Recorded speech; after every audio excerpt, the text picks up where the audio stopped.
So in the last class, we looked at how you can reduce any given matrix into its Jordan form, and you get a diagonal form if you can diagonalize a matrix if the algebraic multiplicity is same as geometric multiplicity.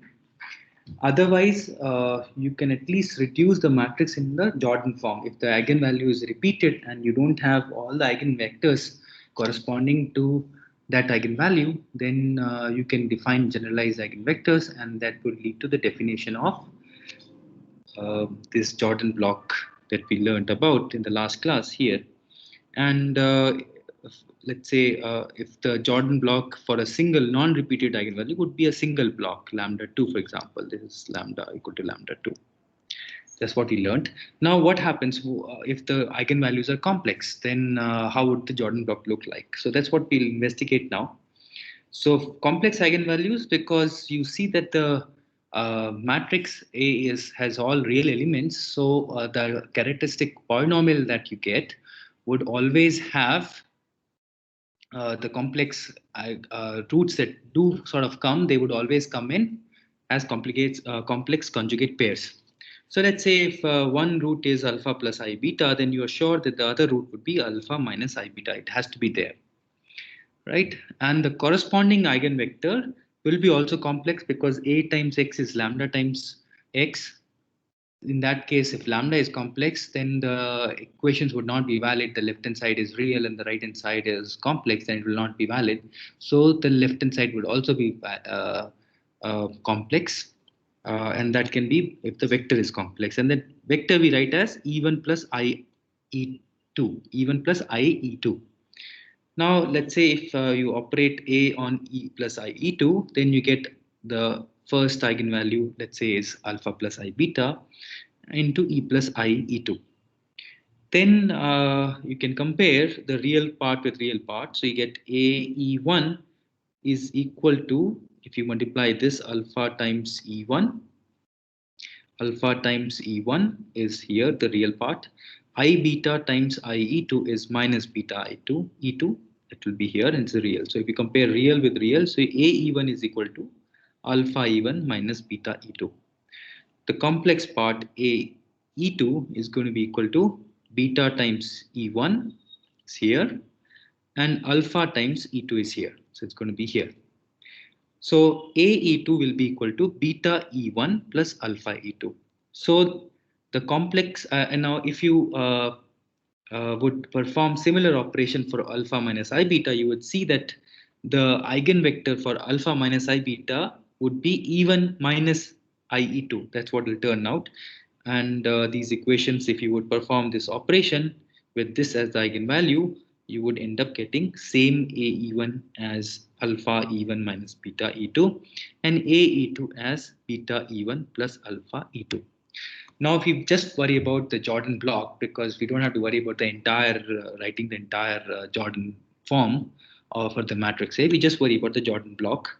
So we say A times E1, E2, and then that we know how to write. We know that we can write this multiplication of these matrices. The first matrix, let's say, is n cross n, and the second is going to be, it is a vector from n-dimensional vector space. So it will be of dimensions n cross 2, correct? So you can write this as A E1, A E2, right? And this is equal to, going by what we have already arrived at. So A E1 is alpha E1 minus beta E2. So you can write this as the first vector as alpha E1 minus beta E2 as the first vector. A E2 is this definition. So we just plug it in here. It is going to be beta E1 plus alpha E2. Right, and just the exactly the same way that we had done with the real eigenvalues earlier, we want to split it into a matrix into a multiplication of two matrices. So looking at this, we can write this as E1, E2 as one matrix, and then let's say if we multiply uh, alpha with E1, That's what we get. The second one we want as minus beta E2. So we write this minus beta E2. So alpha E1 and minus beta E2. Right? Earlier it was 0 because we were writing it in the diagonal form. So A even was alpha E1, but because it's complex, and in this case it will turn out to be this way. The second column of this matrix would be beta times C1, so beta here, and alpha times C2, so alpha here. So this is the Jordan block. So this thing that I've written is essentially the entire matrix. I should write it, line, and then one. Let me sort of correct it here. So it's going to be a full matrix with lambda 1, lambda 2, let's say, and this Jordan block corresponding to complex eigenvalues, lambda 3 or lambda 4. Let's say lambda 3 and 4 are covered by this Jordan block. Two eigenvalues are gone here, lambda 5, and so on.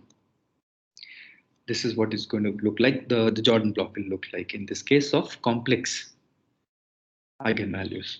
So if we sort of put everything together and sort of summarize, the Jordan block can have these forms. So if you have repeated eigenvalues, which means that the algebraic multiplicity is greater than the geometric multiplicity, in that case, you will have to define generalized eigenvectors. And generalized eigenvectors, let's say if E2 is the generalized eigenvector, then you will write this as A E2 is E1 plus lambda 1 E2. That's what we had discovered when we were working with this repeated eigenvalue thing earlier. And then we know that the Jordan block for repeated eigenvalues would be written in this form. Correct.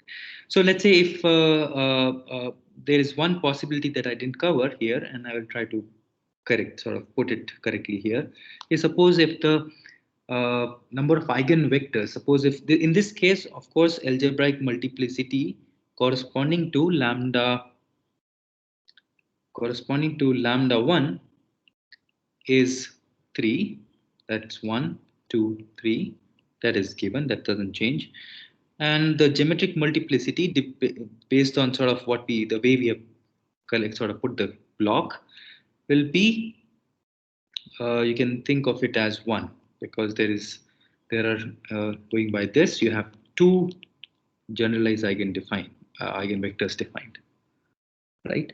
But suppose if you had in this case, suppose for this case you had geometric multiplicity corresponding to lambda 1 as 2. Well, in that case, A minus lambda 1 the kernel space, and the dimension of this kernel space is 2, right? So you can define two eigenvectors. And the third one would be defined as a generalized eigenvector.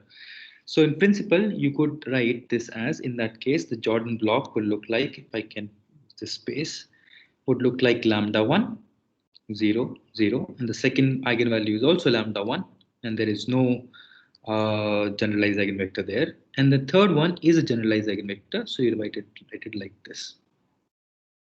Okay, this is one way of doing it. Okay, so there is some variability that you may have, that you can choose to arrange the vectors such that this one doesn't appear here, it appears here. You can write it this way. And there is also some flexibility in defining the third vector that way. So that is there, but it will look like this. Okay. Yeah. So either this or lambda 1, 0, 0, depending upon how you organize these vectors in this way. It's going to look one of the two. All right. If eigenvalues are complex, if you have complex eigenvalues, in that case, the Jordan block will look like this. Correct?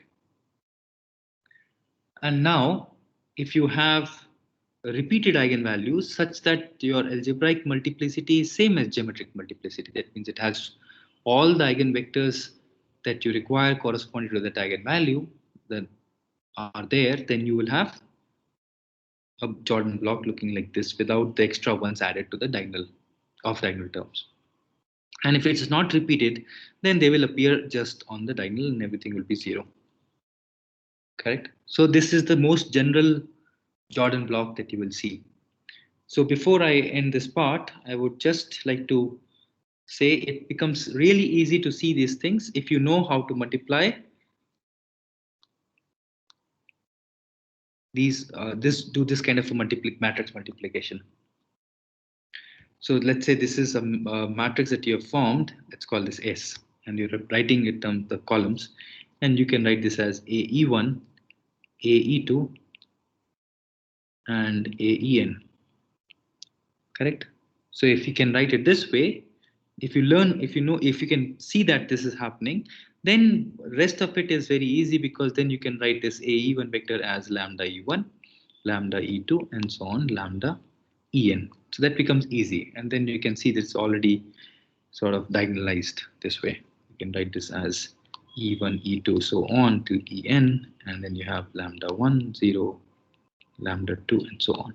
So this is the key thing. So if you can understand this, you will understand the rest of the things as well easily. Anyway, so we learned about the Jordan form. Now, before we move further, let's sort of look at what eigenvalues, what spatial properties do these eigenvalues of symmetric matrices have. So first thing is that the eigenvalues are real.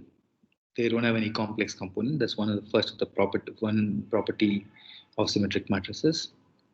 The second property is that algebraic multiplicity is equal to geometric multiplicity for all eigenvalues. So, which means, right, as soon as I say this, you should be able to relate it to diagonalizability. This means symmetric matrices are always diagonalizable.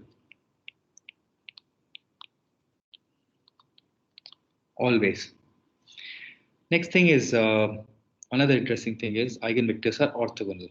That means if you have an eigenvector E1, then E1 transpose E2 will always be delta 1 2.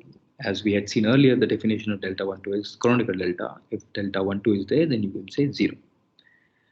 And E1 transpose E2 will be 1. So we are in principle saying that they are orthonormal in a way, with the E1 transpose E1 is 1. That's what it means, right? And so what we'll do is we'll prove these properties one by one, and in the process we'll learn about how to do manipulations of when it comes to matrices and all, how to do algebraic manipulations. So let's say we'll start with eigenvalues are real. We are going to check that. So at least let's say they are not real. If they are not real, that means they are complex, and we can write the complex eigenvalue system in this way. For a real matrix A, it will be read like this. So A times x1 plus ix2 is alpha plus I beta times x1 plus ix2. And when you split it into two pieces, as we had done earlier, when we were talking about Jordan block for complex eigenvalues, same thing here. Ax1 is alpha x1 minus beta x2, and Ax2 is beta x1 plus alpha x2. Now we want to sort of reduce them into single equation somehow, and then try to say something about the values of that alpha and beta can take. So what we do is we sort of multiply the first equation by x2 transpose. So if you do that, x2 transpose A x1 reduces to alpha times x2 transpose x1, coming from here, alpha times x2 transpose x1, and minus beta times x2 norm square.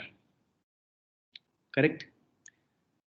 Now, on the other hand, if we say we take this vector, ax2 vector, and take, we can sort of, what we can do is we can first, before we go there, we do a small manipulation here. We say we can write this system for going from this to this. You write this as x2 uh, transpose A was there into x1. So you can write it by the inner product definition. You can write this as A transpose x2 dot with x1. That's the transpose definition that we are using here. And this is the transpose.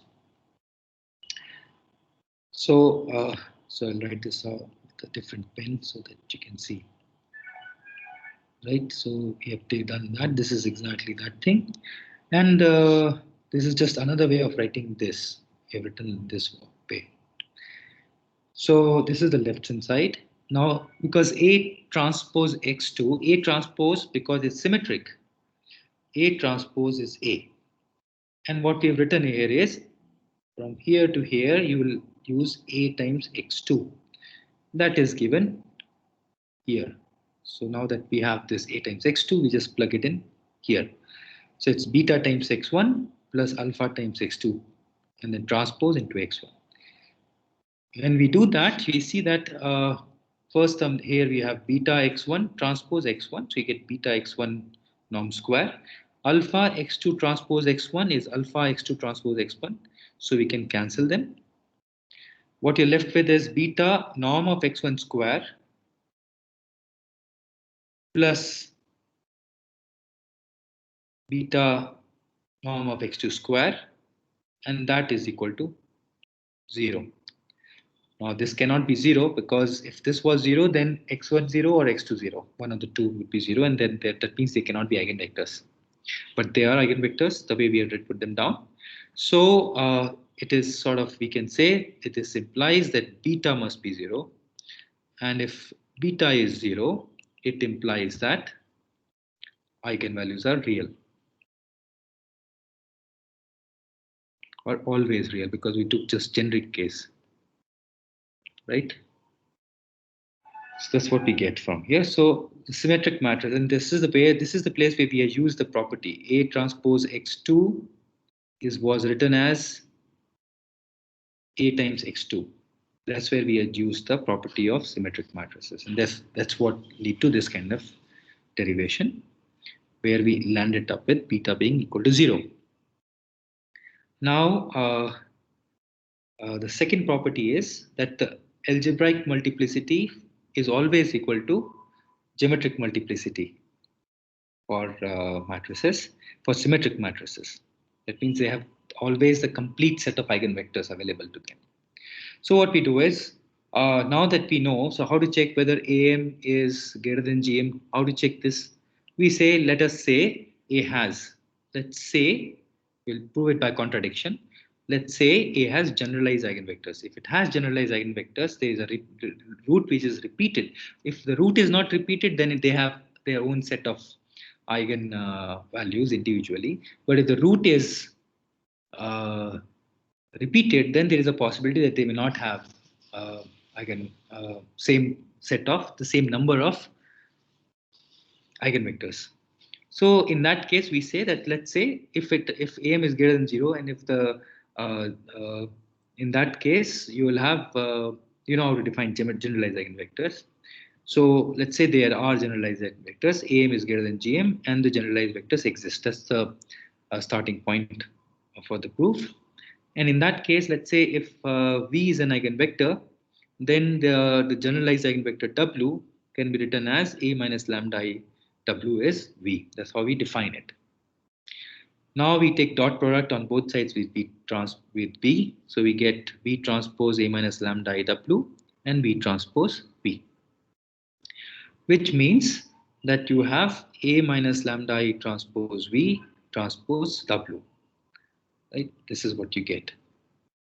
So we are arranging this part V transpose A minus lambda I part, we are writing it as just like the way we had done on the previous page. We are doing this. So this is another way of saying that you have V transpose A W, which you're writing as A transpose V transpose W. That's something similar is what we are doing here, this side, right? Now the left hand side, we sort of push it here. So left hand side is positive, right? Now let's sort of manipulate the right hand side. So this becomes A transpose minus lambda I because A plus B transpose is A transpose plus B transpose. Using this property, we can send the transpose in and we can write this as A transpose minus lambda I operating on B and transpose of that. Now A minus lambda I is Essentially, we can write this as A minus lambda V is if because V is an eigenvector of uh, A, essentially A, in that case A minus lambda V will be 0. 0 transpose W is 0. That means norm of V square is 0, which implies, this implies that V is 0. That means which is absurd, right? That which implies that our initial assumption, the only assumption that we made was that it has generalized eigenvectors, and if it is a symmetric matrix, that's the property that we have used here. In that case, you end up getting B as 0, which is absurd. That means your initial assumption must be wrong, which is that it doesn't have it. Now we conclude that it doesn't have any generalized eigenvectors, which means if it doesn't allow any generalized vectors, it means that the algebraic multiplicity must be equal to geometric multiplicity for every eigenvalue. That's important to say, and which means that it has full set of eigenvectors, right? If it has full set of eigenvectors, that means you can write your S in this form, and on the right hand side you will have E1, E2, and lambda 1, lambda 2, and so on this way. So this would mean it is diagonalizable. Okay. Now the catch is that some of the eigenvalues can be 0. They may not be non-zero. So it's possible that you have some uh, zero elements in this diagonal matrix. So it is possible to have some zero elements in the diagonal matrix. That is allowed. So diagonalizability doesn't mean that it has all the non-zero elements in the diagonal matrix. It can have non-zero, it can have zero elements as well. That's something that you will keep in mind. Now, the eigenvectors corresponding to the distinct eigenvalues, that's the third property, they're going to be orthogonal. That's what we have to show, right? So that's easy to show. You say that there is one eigenvector, let's say AEJ, lambda JEJ, corresponding to a certain eigenvalue, lambda J. And similarly, you have AEK, lambda K. And because they are distinct, it means that lambda J is not equal to lambda K. Now, you can write this as EK transpose, the first equation as EK transpose AEJ, and this will be lambda J EK transpose EJ. Now, and from this equation, we can write this as EJ transpose AEK, lambda K, EJ transpose EK. And when we subtract these two, uh, when you subtract these two, you can get, let me sort of work it out a bit. Yeah, so what you do is you have the first term here. You can write this as A EK, A transpose EK transpose into EJ. And let's sort of not worry about this. We'll just go directly here. EJ minus A. What you have here is, this part is lambda J.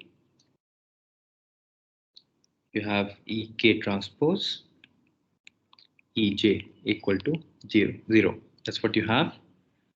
I brought this part to the right and to the left hand side in this way. And now A transpose is same as A. So you can write this as AEK transpose EJ minus lambda J EK transpose EJ equal to 0. This is nothing but lambda K EK transpose.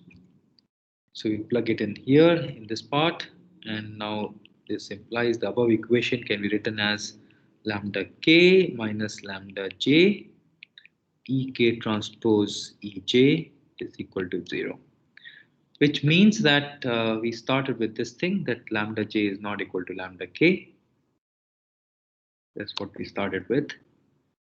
So, so this is not 0. This is not 0. Implies that ek transpose ej must be 0. That means if the eigenvalues are distinct, then the eigenvectors, the dot product of eigenvectors is going to go to 0. That means they are orthogonal.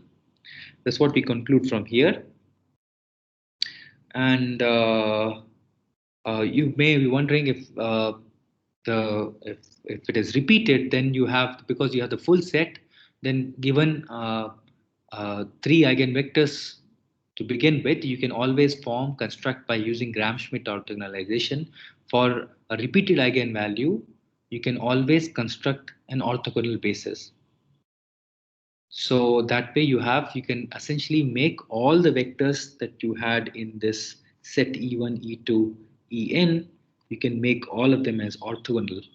So what happens is if they're orthogonal, then you just look at the multiplication the way you would do.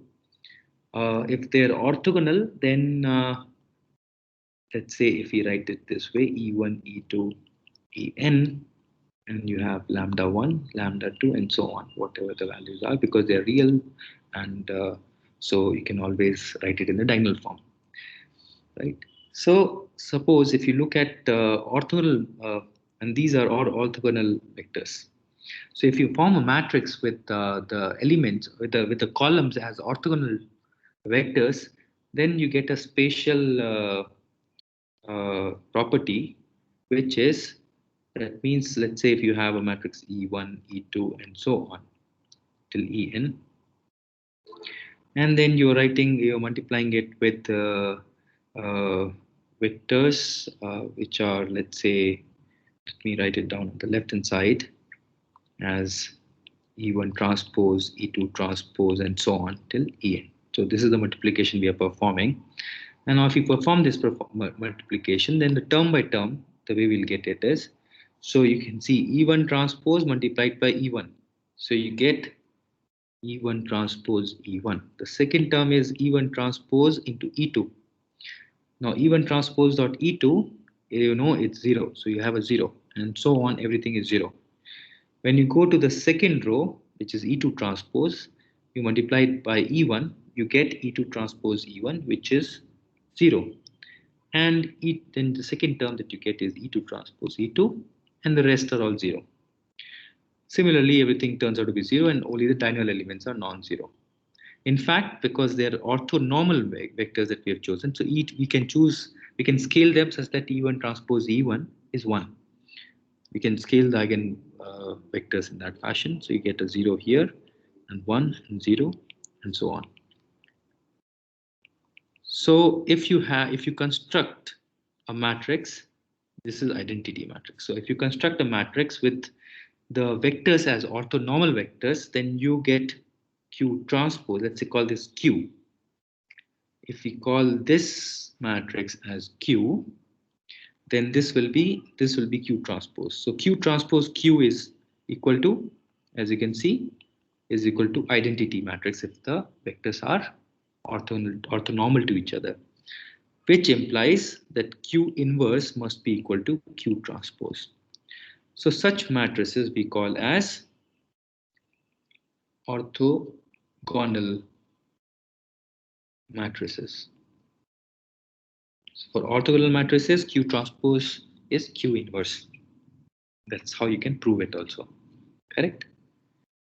So anyway, now we'll move to some other spatial matrices, and we can talk about one of the spatial matrix that is associated with the given matrix is A transpose, the transpose. So you're just having A mapping from here to here, A transpose will bring it back to here. And because we're talking about square matrices here, so you're talking about V to V mapping.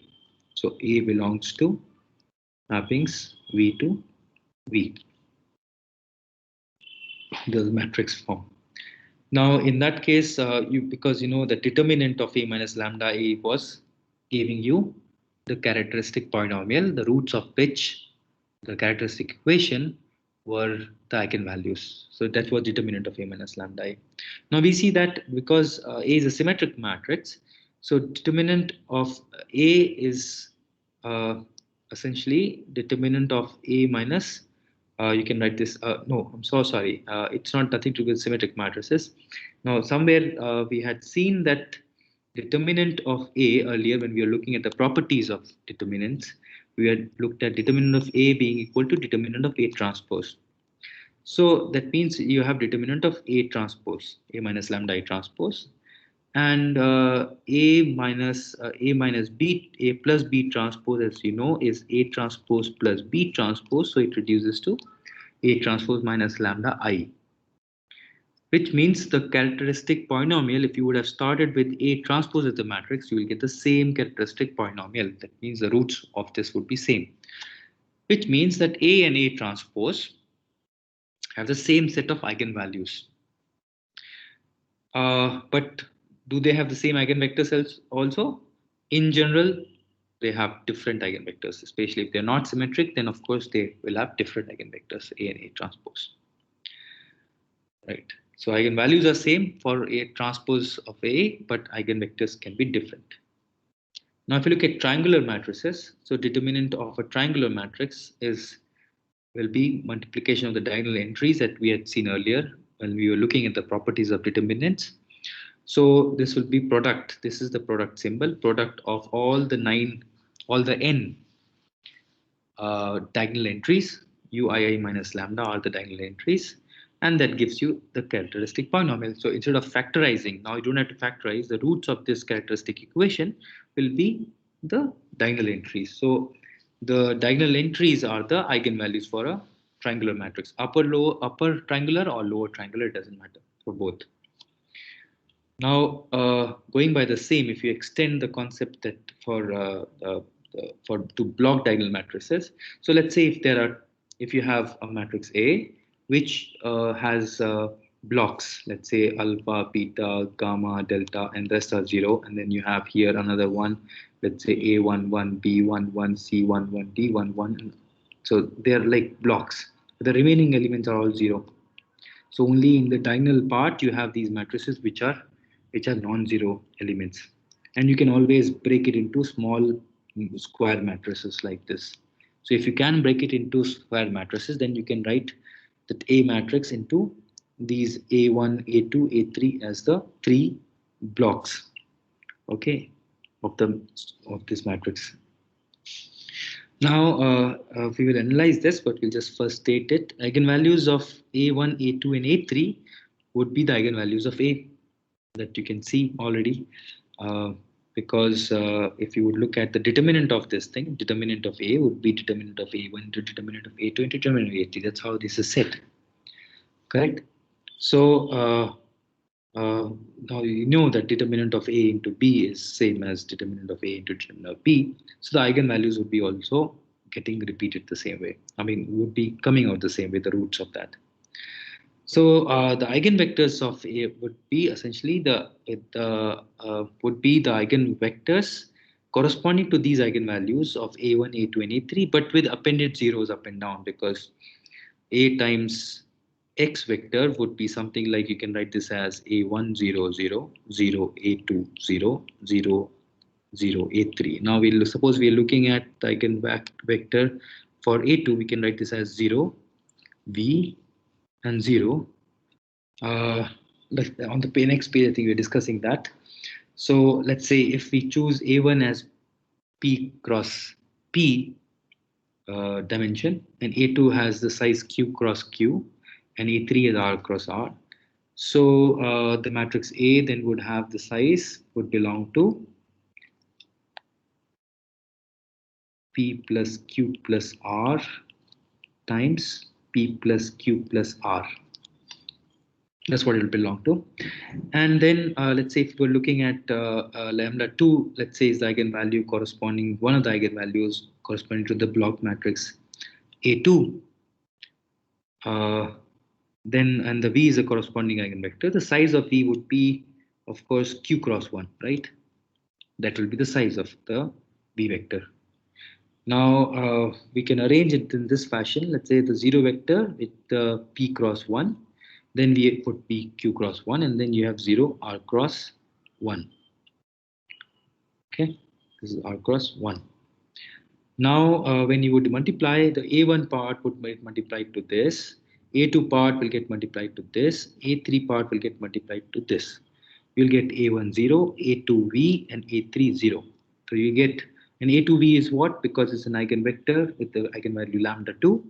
You get it as lambda 2 times V, and you can arrange them in this fashion: lambda 2 times 0, which is of dimension P cross 1. This is Q cross 1, and this is R cross 1. Correct?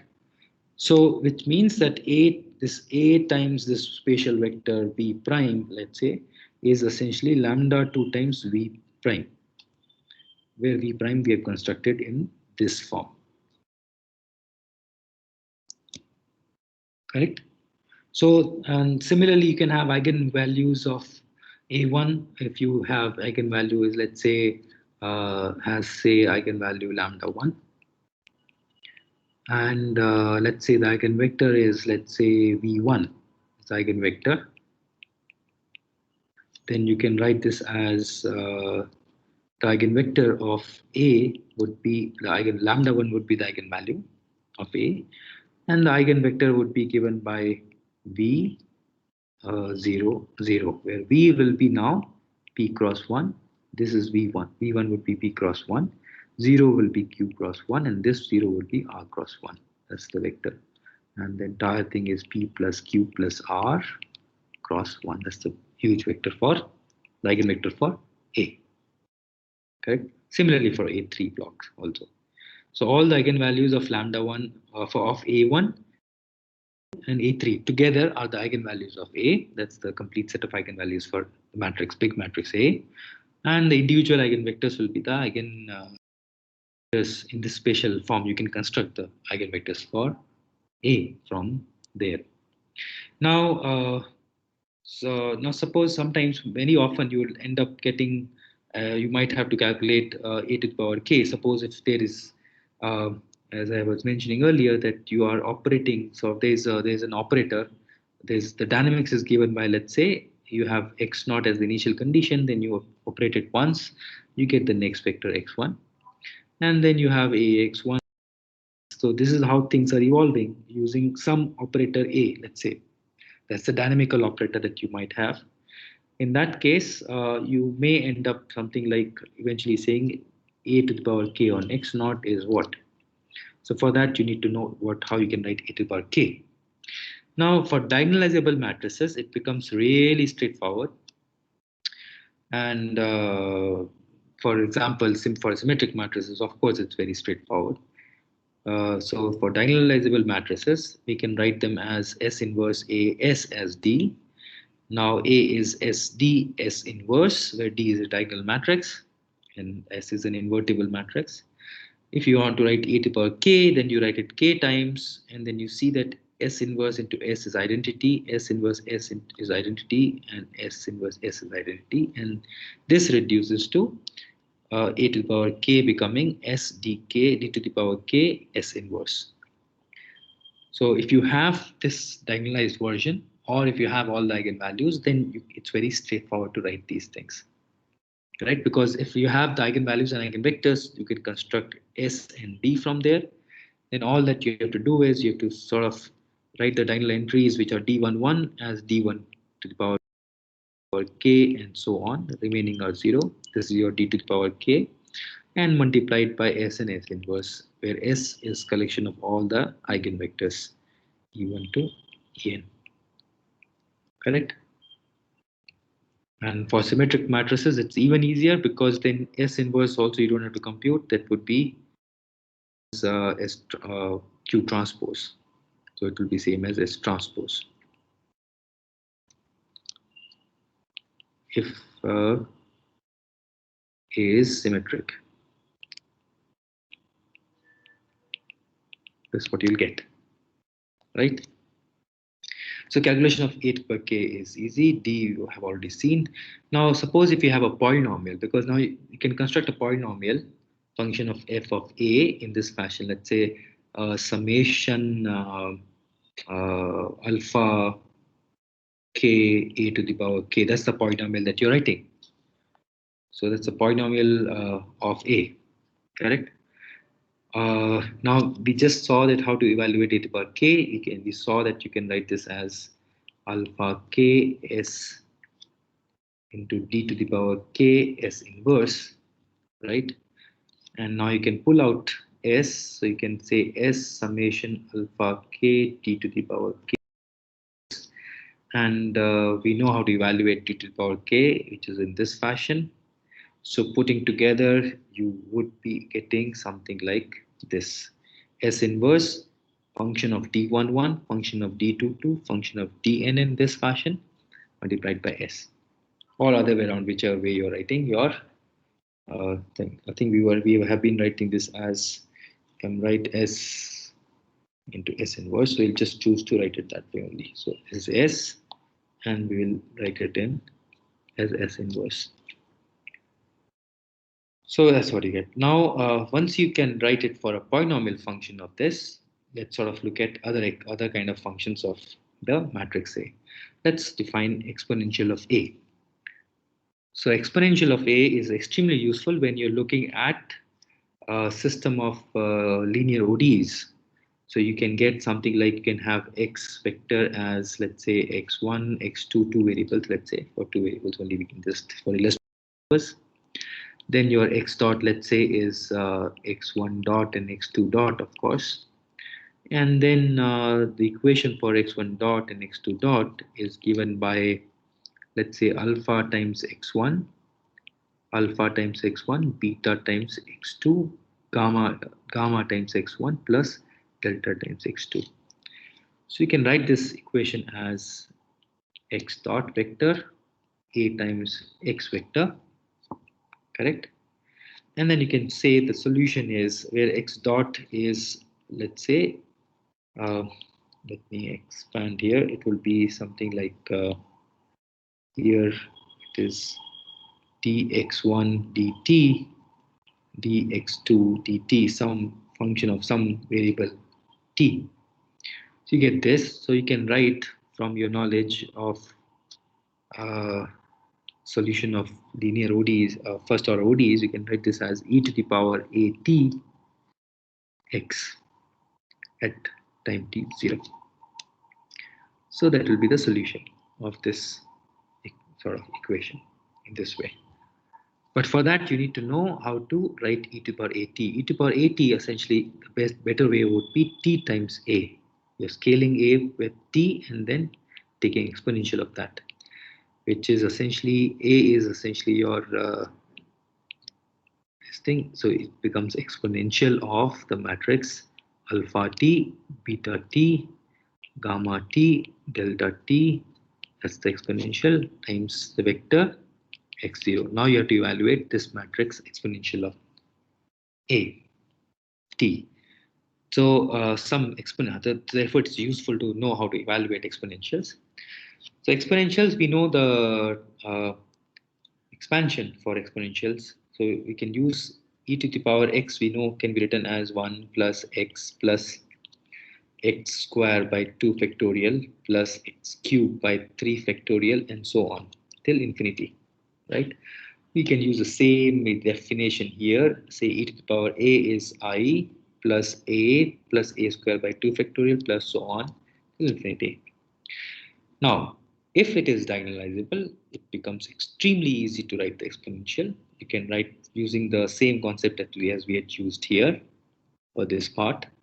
We can use the same concept exactly and write exponential. So it will become function of s times function of d11, function of d22. In this case, the function is exponential, and write this way.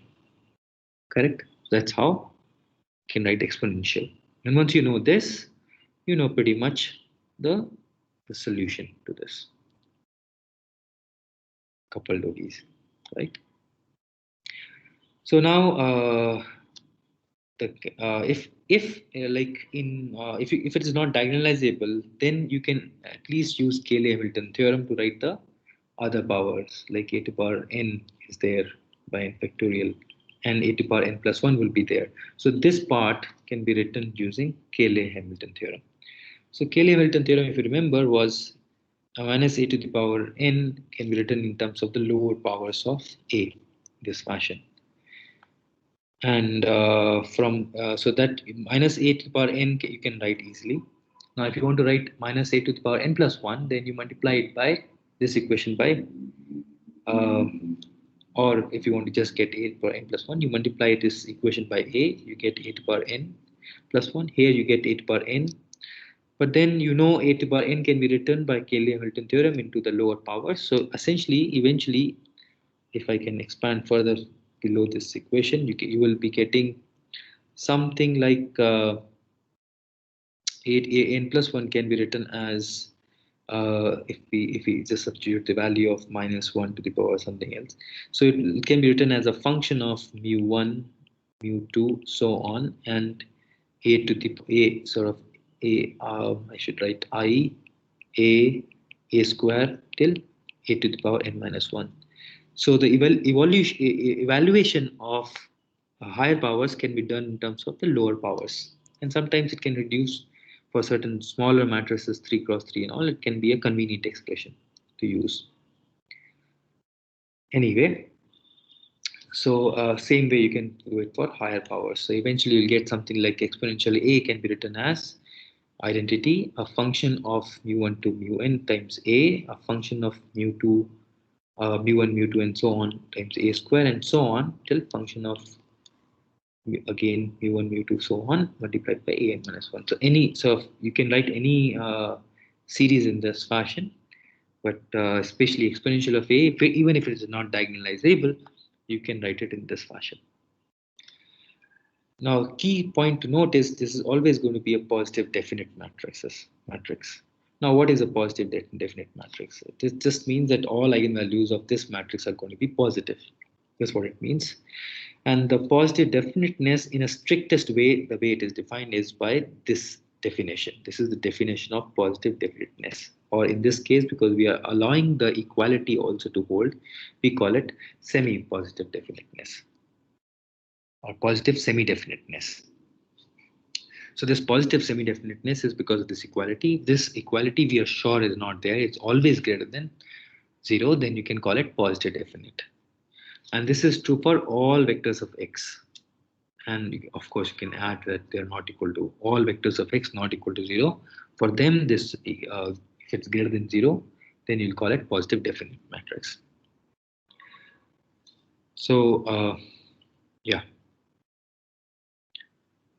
Now, if we choose to write, let's say b as exponential of a, and then we want to do an inversion, we want to write a in terms of b, then we can define something for like a logarithmic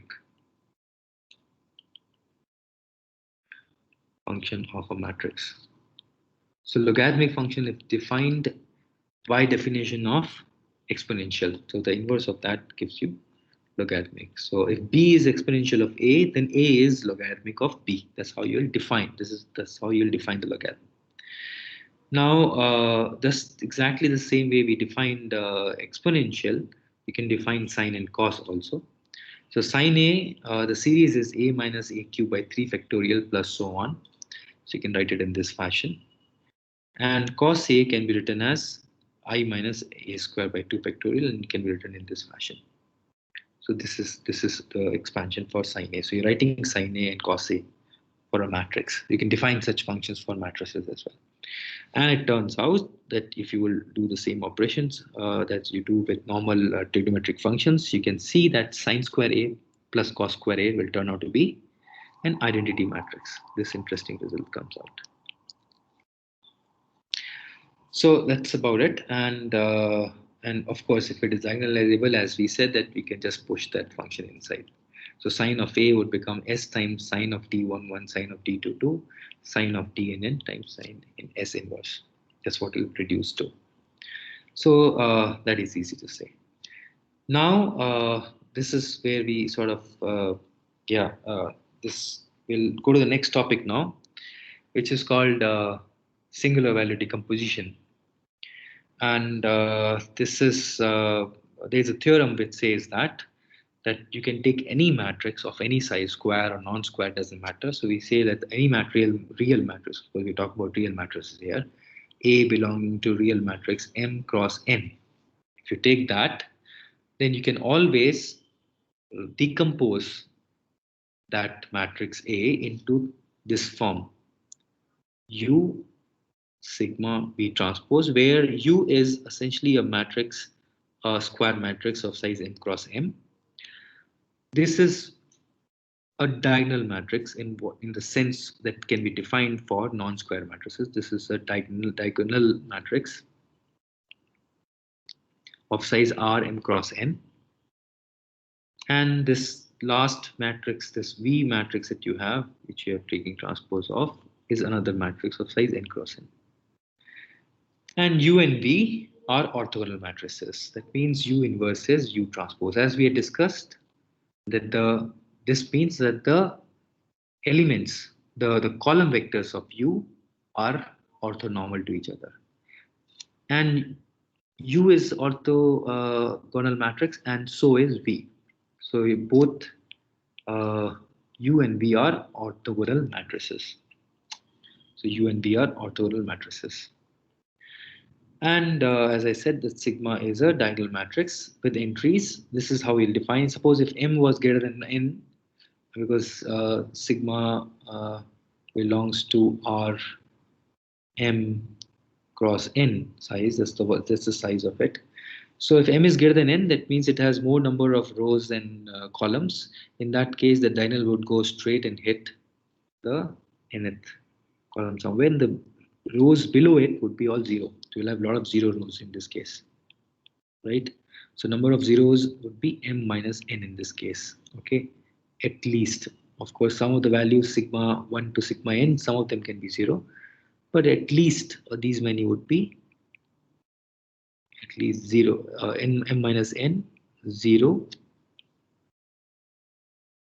rows. At least these many rows.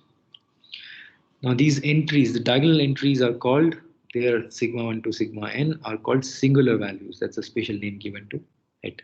These are singular values. And if you go further, then you will see that if m is less than n, if m is less than n, then you would have, it will hit the end, the row here, and you will have a lot of zero columns. Correct? So the number of non-zeros, sigma values, of course, some of them would be again can be zero. So you can write this as number of non-zero singular values, which is the key thing here, non-zero singular values. And let's define them as by number p would have to be less than equal to minimum of m comma n. This is obvious because the arrangement, this arrangement that we talked about. Correct. Now having done that, now let's look at A transpose A. What does A transpose A means here in this case? Because now you keep in mind that U and V are orthogonal matrices. So we take the transpose first. It will become V sigma transpose U transpose, and then you have U sigma V transpose as A. Now you notice that here you have U transpose U sitting next to each other. That will become identity. So this becomes identity, and what you're left with is V sigma transpose and sigma. That's what you're left with, and V transpose here. Now, sigma transpose sigma, if you would do the multiplication, you will get, now sigma was a matrix of size m cross n. Sigma transpose would be of n cross m. This is m cross n. The next big size would be n cross n. And let's say if you're putting in non-zero values only, so these non-zero values will be in the diagonal and squared, and the rest of the diagonal terms would be zero, and this would be all zero. That's how it will look like. Okay, we call this matrix by this capital lambda.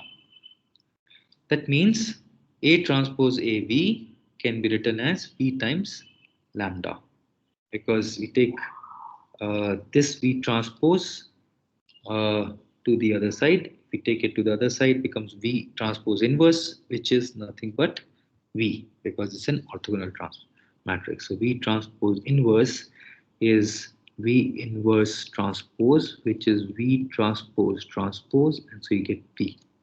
So for orthogonal matrices, V inverse transpose is V. And so this means that from this equation, we'll get A transpose AV is V times lambda. Now again, we'll do the same thing that we were doing. We're just multiplying A transpose A with V1, A transpose A with V2, and so on. And here we'll get V times lambda. Lambda has non-zero values sigma 1 square, sigma 2 square, so on, and a lot of zeros here, times V1, V2, and so on. Now the columns of V are eigenvectors of A transpose A, sigma 1 square, sigma 2 square, so on, are the eigenvalues. There could be a lot of zero eigenvalues here in this case. So you have the last non-zero eigenvalue would be sigma p square dp. Correct? That's what you'll have. Of course, there are other eigenvectors which are getting mapped to zero because the eigenvalue corresponding to that is zero. Now, similarly, you can do same thing with instead of A transpose A, if you write A transpose, then you'll end up getting sigma sigma transpose. And the entire thing again, the columns of U are nothing but the eigenvectors of A transpose. That's what you see. Now, of course, we should be able to establish a relationship between the column vectors of V with U because the way we have done the decomposition, we should be able to establish that. And so we try to explore that. We say that U transpose, so we started by saying that A is U sigma V transpose. And if we multiply it by U inverse on one side and V inverse transpose on the other side, you'll get sigma. U inverse is U transpose A and V inverse transpose is V. This is sigma. So this is the equation that we have. So this is, if you could recall that this is sort of a diagonalization process that we have done. Although we have, if you think about it, we have not chosen the same basis for the left and right side, if you can think about it that way. Correct? So if you were, if I can just briefly mention that, suppose if you had A times X as Y, and then you chose for X as the Bx prime as the new basis, and for U you chose as, for the Y you chose U as the basis, and in such a way you chose these bases such that UAV, U is an orthogonal basis and V is also giving you an orthogonal set of vectors basis for that, and you will get U transpose AV as times X prime as Y prime, and you can reduce it into something sort of a sigma X prime as Y prime. So it's like you performed a diagonalization process, row operations and column operations in a way so that you could reduce your matrix A into a diagonal form. And in addition to that, what you got was the operations were performed in such a way that the matrices that you get, U and V, the column and row matrices that you got, were orthogonal. So you can think of it like that as a change of basis thing. Coming back to this, if we take U transpose to the right hand side here from this equation, you'll get A times V as U times sigma. And that will give you A times V1 to Vn. And on the right hand side, you will have U1 to Um because it's M cross M matrix, and multiplied by the you'll have this sigma is an M cross N matrix, right? That's what it was. So you can have, yeah, zeros arranged everywhere else. Now, if you multiply A with this matrix V, you can write that multiplication as AV1, AV2, AVN. And here, if when you multiply, you'll get sigma U1, sigma U2, sigma PUP, and the rest of them are all zero. So you get all zeros everywhere. Correct? So now you have established a relationship between the vectors V1, V2, and so on, and U1, U2, and so on.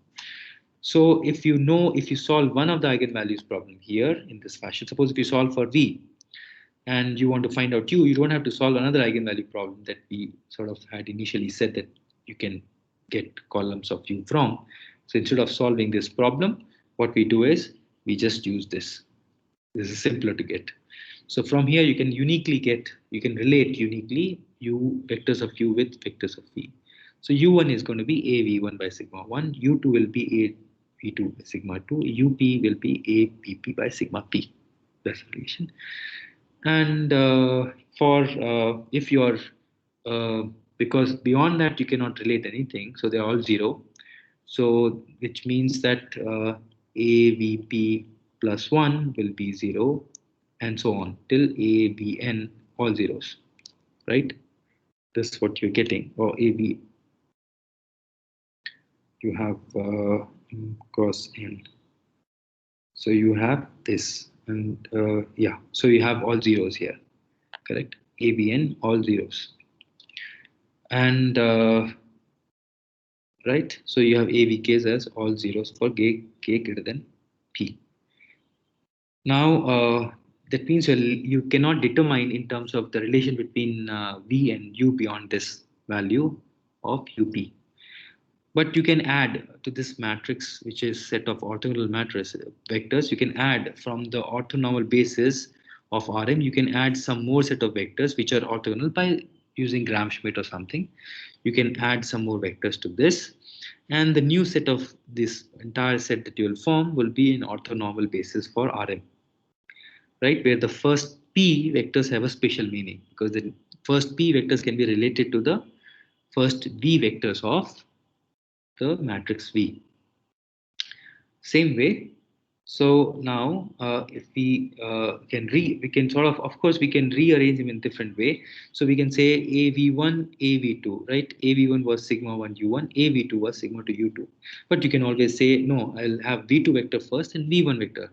So if you do that, then the corresponding sigma to U2 also shift, right? Right? In that case, you'll get a different matrix V and a different matrix U.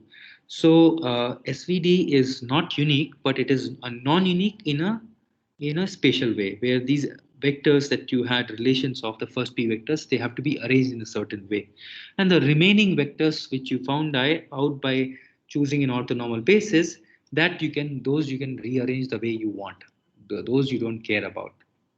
And VP to VM you had already solved for by solving the eigenvalues of A transpose, eigenvectors for A transpose A that you had already solved for. And those vectors VP plus 1 to VM are the eigenvectors corresponding to the zero eigenvalue. Okay. Right. So now the standard way, that is the way they are arranged normally.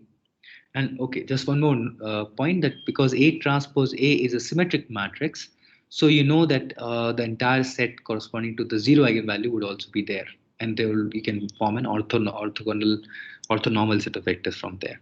So the entire set is constructed. This is all pakka.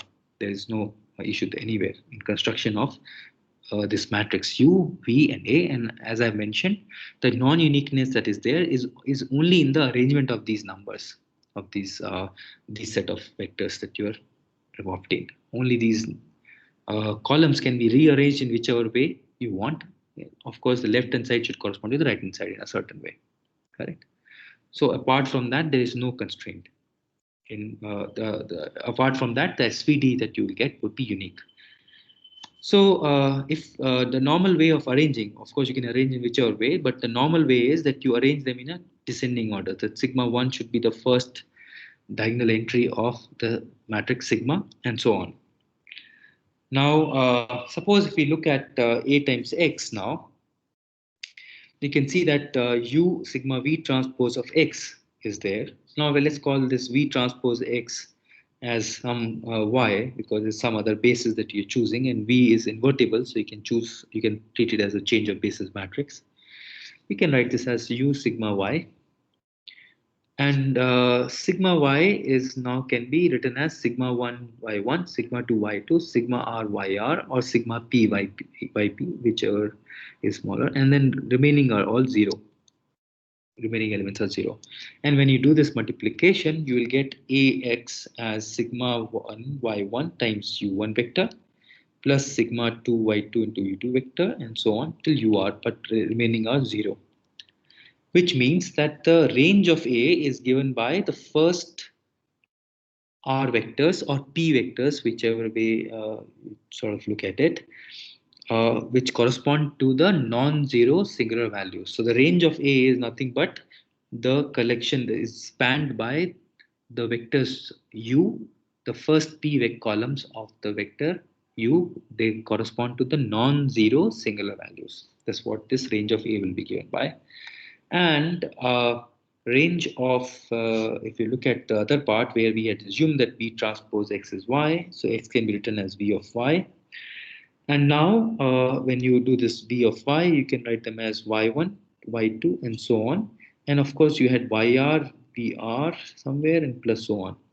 Now, we know that the numbers Y1 to YR, if you choose them as 0, then on the previous page, you had seen that if you choose the Y1 to YR as 0, then you will get a 0 on the right hand side. That means AX will turn out to be 0.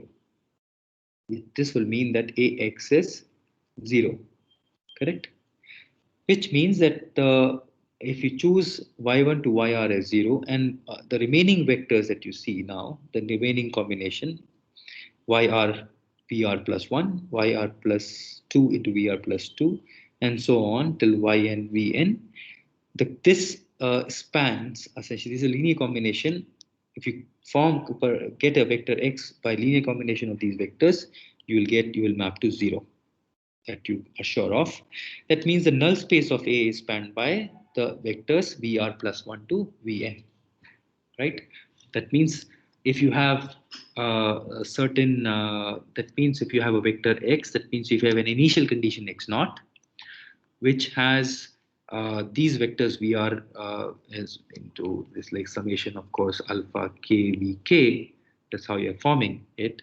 If you have that, then this set of this part, that means let's say k is running from 1 to n, so you know that it will be k equal to 1 to r alpha k vk would be there, and then the remaining part, once you operate with a, that will go to 0.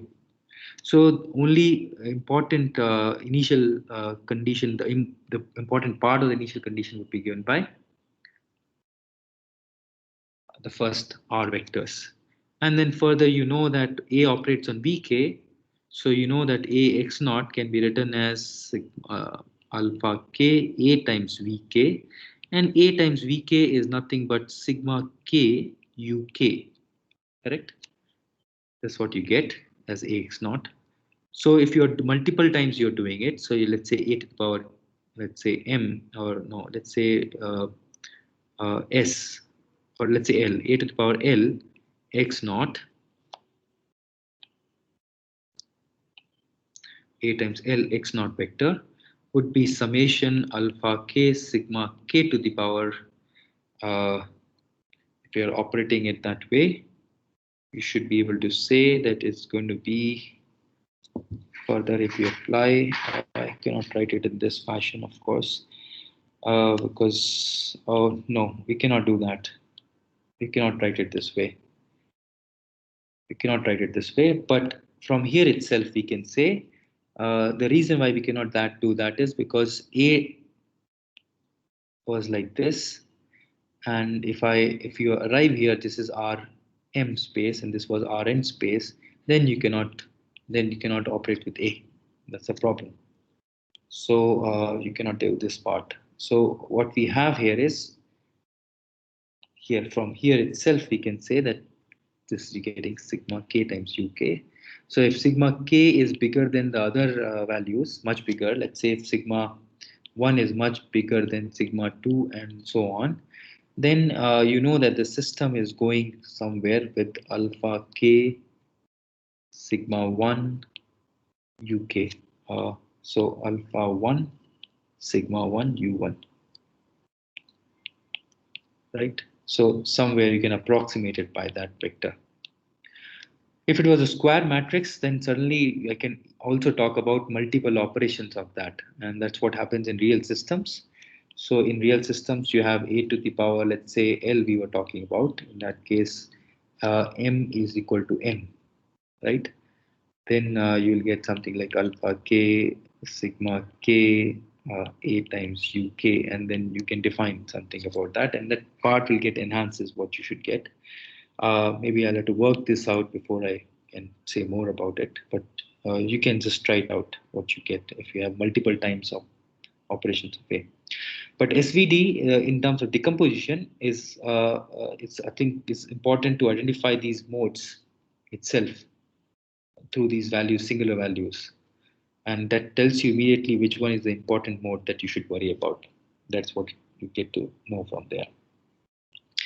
And this is, if you look at applications of SVD, if I can quickly cover that, you see that I can write this as U sigma V transpose. I can take the first R columns, which correspond to the non-zero singular values sigma R. Now, sigma R is essentially a square matrix here. And remaining U columns, they don't matter. Same way, the rows of V transpose, the first R rows are important, the remaining rows are not important.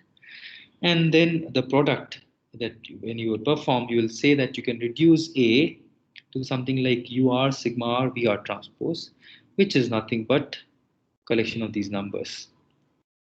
So in principle, what you get is you have sigma K values, which is A can be written in terms of these dyadic products, these products of uh, vectors, outer product of vectors, and then you have R such UK vectors and R such VK vectors, and the dimension of the U vector is M. So you have R cross M, R cross N, and R as the values. So putting together, you can represent A using just these numbers. These are the key essential numbers. Earlier, you were writing A using M cross N numbers.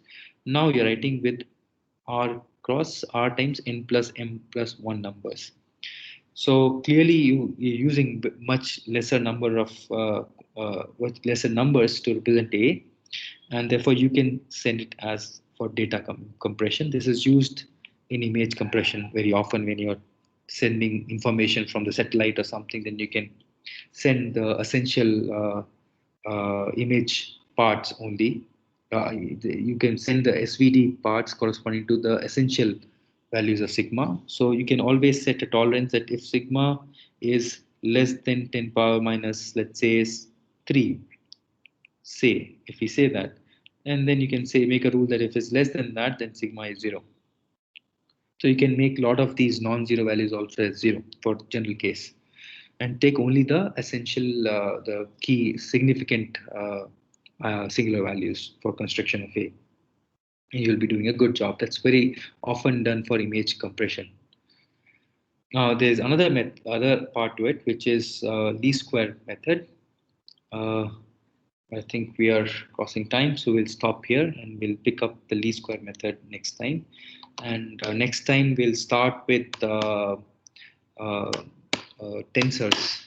So I'll define, do some tensor algebra next time, and next time then we can talk about some tensor calculus, some derivatives of second order tensors and stuff. We'll stop here.